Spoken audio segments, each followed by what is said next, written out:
IB, Standard Level Maths Quadratics. So let's take a look at a paper 1 question. This is question 1. Let f of x be equal to x squared plus x minus 6. Okay, so part A. Let's write down the y-intercept of the graph of f.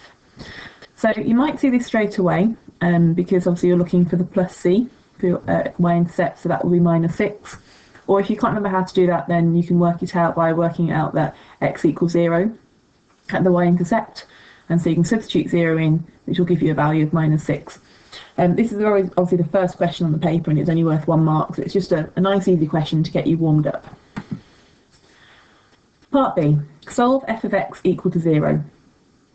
So set x squared plus x minus 6 equal to 0, and then factorise. You'll need 2 numbers that multiply to make minus 6, and then add to make plus 1, which is plus 3 and minus 2. So x plus 3, x minus 2 equals 0. So now that you have this, either x plus 3 is equal to 0 or x minus 2 is equal to 0. So x equals minus 3 or x equals 2. Part C.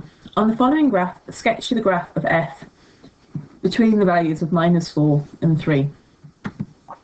Okay, so we need the information that we found so far. So we found that y-intercept happened at y equals minus 6, and f of x was equal to 0 at x equals minus 3 and minus 2. X squared is a quadratic shaped graph, and it's a positive graph.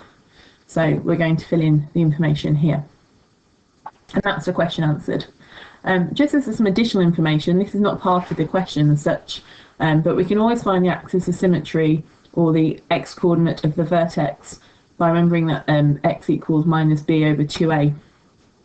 And if we put that in using x squared plus x minus 6, you'll see that our axis of symmetry occurs at x equals minus a half, which is right for this graph.